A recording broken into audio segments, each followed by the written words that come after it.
Hello and welcome to the new series of Drishti IAS. I am Pooja Divini, and in this segment today we are going to discuss all about the Tribunals Reform Bill of 2021. So this topic is extremely important from the perspective of prelims and also from the perspective of GS mains papers. These are the topics that we are going to discuss step by step. Let's start with the news. Now, a new flashpoint has emerged between the judiciary and the legislature, and that flashpoint is the point of tribunals. There are many facets to it. Facets relating to the tenure of the members of the tribunal, the search-cum-selection committee, and the capping of the age of the tribunal members. So all this, as you can see, it relates to judiciary.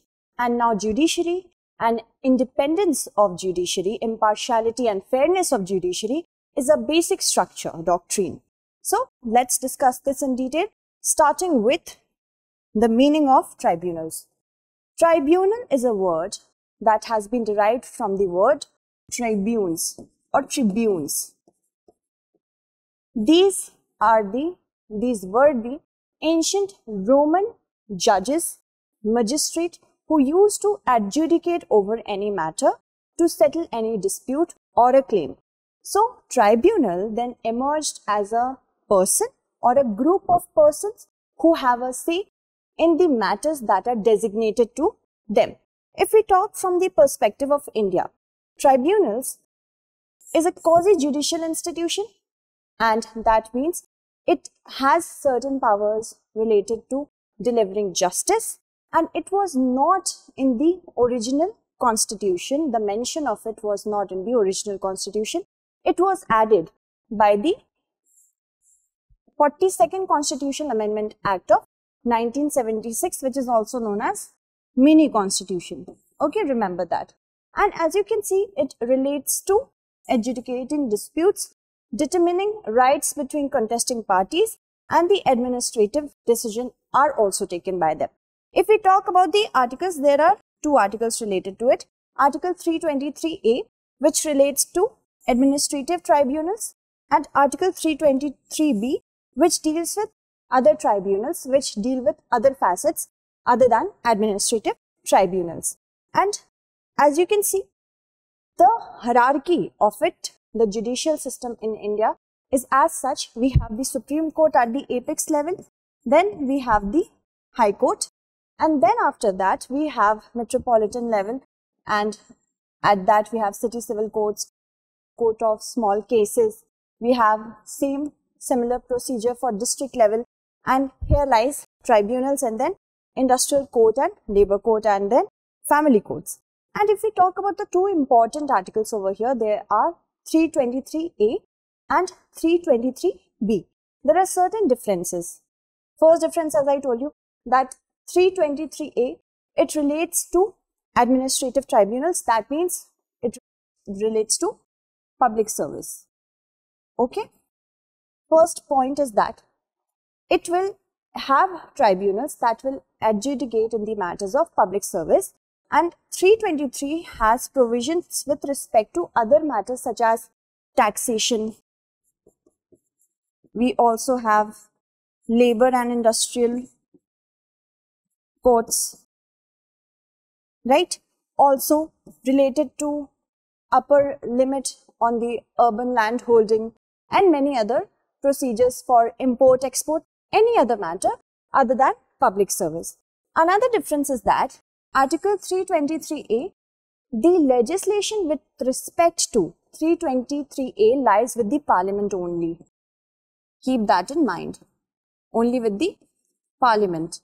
And Article 323B, here the legislation can be done either by the Parliament or by the state legislature.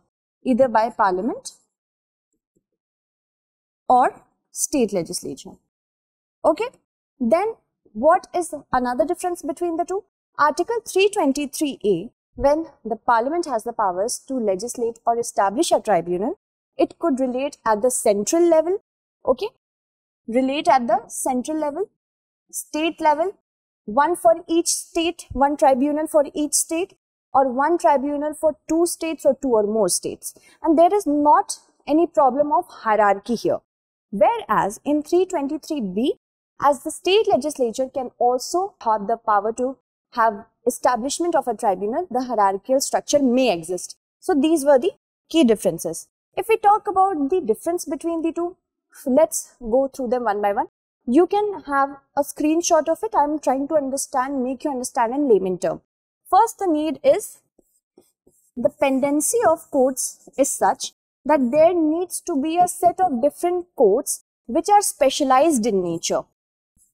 Okay, so tribunals are specialized in nature and they categorize the different disputes which can be expedited more quickly, and the pendency in the courts can also be mitigated by distributing the workload with respect to judiciary to different tribunals. Okay, moving on, if we talk about the background of the entire scenario, that started in the year 2017 by the Finance Act 2017, and the Finance Act, it did certain amendments in the tribunal system. It reorganized the tribunal system by merging tribunals based on functional similarity. That means it tried to amalgamate the different tribunals which were functioning in the same way or on the same matters, and the total number of tribunals then it was reduced from 26 to 19. Okay, then it delegated the powers to the central government to make rules to provide for the qualification, the terms of office, salaries and allowances, also removal and other condition of services for the chairperson and members of these tribunals. Now you have to read between the lines. That means the executive gave itself, the executive through the legislative procedure gave itself the powers which should lie with the judiciary. It is delivering justice, tribunals are delivering justice. So it actually, the functions of it actually lies with the judiciary. So that is the problem. And then in November 2019, the Supreme Court struck down the 2017 rules. This case is also known as Roger Matthews versus Union of India. Alright. I am giving you these tidbits because it might be asked in your prelims. Okay. Union of India. It said that the court wasn't satisfied actually with respect to the minimization of the tenure, the number of years of any chairperson or person to practice through the tribunals, the search cum selection committee and the ceiling that was kept. So there were certain problems with that, and the court directed the central government to reformulate these rules. Now in February 2020, new rules were notified which were again challenged in the Supreme Court over the lack of conformity with the principles laid down earlier. So as I told you, there were certain issues with the tenure and the search cum selection committee. These were not reformulated according to the Supreme Court, and hence again there was a problem in 2020. If we talk about the recent terms, if we talk about the Tribunal Reforms Bill of 2021, this was passed earlier also by the name of the Tribunals Reforms Ordinance, and that was introduced as a money bill. And because it was introduced as a money bill, that can't be questioned in any court of law because the decision of it lies with the Speaker of the Lok Sabha. When the Speaker of the Lok Sabha certifies any bill as a money bill, it goes out of the ambit. Okay. So in the case of Madras Bar Association, this problem was acknowledged in this year only, and it dissolves this bill. Why is it contentious? First we have to go through the key features, then I will tell you the issues.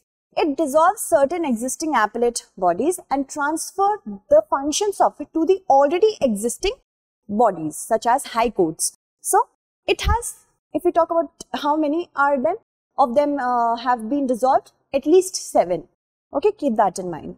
And the term of office for the chairperson and members of the tribunal will be 4 years. For the chairperson, it should be 70 years, maximum of 70 years. And in case of the members of the tribunals, other members of the tribunals, it is 67 years. So here, either 4 years or 70 years for the chairperson, or either 4 years or 67 years for the chairperson. Okay, and earlier it was 5 years. Now it has come down to 4 years. And the bill specifies that a person should be at least 50 years of age to be eligible for the appointment of a person to be a chairperson or a member. Here it has put a cap of 50 years, minimum 50 years of age a person should be. And also there is another feature of it, that is search cum selection committee. The particular bill that we are talking about right now, the Tribunals Reform Bill, it has said that the members of the tribunal and the chairperson will be selected by a search cum selection committee. That means the members of the search cum selection committee will recommend the names to the central government. And who will be the members of the search cum selection committee?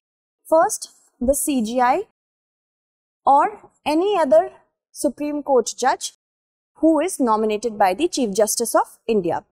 And then we also have 2 secretaries which are nominated by the central government. Okay. We also have 1 secretary of the ministry for which tribunals are being formulated. For example, if we talk about industry or labor, secretary of the Ministry of Labor. Okay. Then outgoing chairperson or sitting chairperson, outgoing chairperson or sitting chairperson will be the member, or any other Supreme Court judge nominated, or the Chief Justice of any High Court. So these are the members. Voting powers, let's know about them also. CJI or any other Supreme Court judge nominated by the CJI will have a voting power only at the time of tie. Whenever there will be a tie, then the casting of vote will be done by CJI or the nominated Supreme Court judge. Then secretary of the ministry concerned will not have voting rights. Okay, just for prelims exam. So this is the feature. There are certain, now before moving to the issues, see this particular table which is telling that Appellate Tribunal under Cinematograph Act of 1952. The role was to adjudicate of appeals against the Board of Film. Now this bill has said this particular tribunal will be dissolved and the proposed entity is High Court. Similarly, for all this, we have given the table here. Moving on, if we talk about the key issues, the first key issue is the term of office, which is 4 years, and earlier it was 5 years. Now, this issue is there with respect to bill because in order to have proposed a term for any adjudicating member of tribunal, judiciary should actually be the premises of the judiciary, and the judiciary had the right. It has lessened the number. Also, it will discourage young talent. This is another key challenge, that as I told you, to be appointed as a member of the tribunal or any chairperson, the minimum age limit is 50 years. Now this will of course discourage young talents. The government said that we are bringing this provision because more specialized personnel will come along who are more experienced. But the Supreme Court and the courts have earlier said that why don't we appoint such people who have 10 years of experience as a lawyer? So that is another issue. Then it may increase the disposal time of new cases as it has downsized the number of tribunals. So much pendency is already there in the court. It will of course lead to certain problems, such as it will not be able to, the cases will not be able to be expedited early. Another problem, it will increase the burden on the high courts, and specialized functions which were provided by the tribunals earlier, which was based on a lot of research and understanding of the cases, it will also be dissolved. Moving on, if we talk about the solution, one should always remember that basic structural doctrine is there with respect to the independence of the judiciary, and that should be respected. Tribunals, of course, are just like courts of law. It's quasi-judicial in nature, not just like, but close to courts of law. So that is something to be remembered. Increasing manpower will do something. The problems of decreasing manpower and the problems of vacant seats that are lying in the tribunals should be addressed. That was also quoted by the Supreme Court. Streamlining the process. Streamlining the process means how to have an examination or how to have a selection criteria for tribunals. If this is worked upon, there will be not a need for downsizing the number of tribunals, but refining them. Also supplement with a fast track department. If we talk about the courts and the tribunals and the tribunals can have multiple dimensions within it. And if we are talking about the advantages of downsizing the tribunals, of course, administrative costs will come down. Another thing is that it will not lead to multiplicity of many tribunals which can be at loggerheads with one another. If certain case spans through many ministries, that can happen, but more speciality is needed in that. Also, accountability. Accountability should be there when it comes to every court and every tribunal, which should lie, the reporting of it should lie with certain courts. A high court of one region can hold the different tribunals accountable. That is also necessary. That can also happen. Okay. So, I talked about the solution. Now, let's look at our main space question. Critically analyze the Tribunals Reform Bill of 2021. So, that's it for today. Tomorrow, we shall meet again with another segment. Until then, stay updated and thank you so much for watching.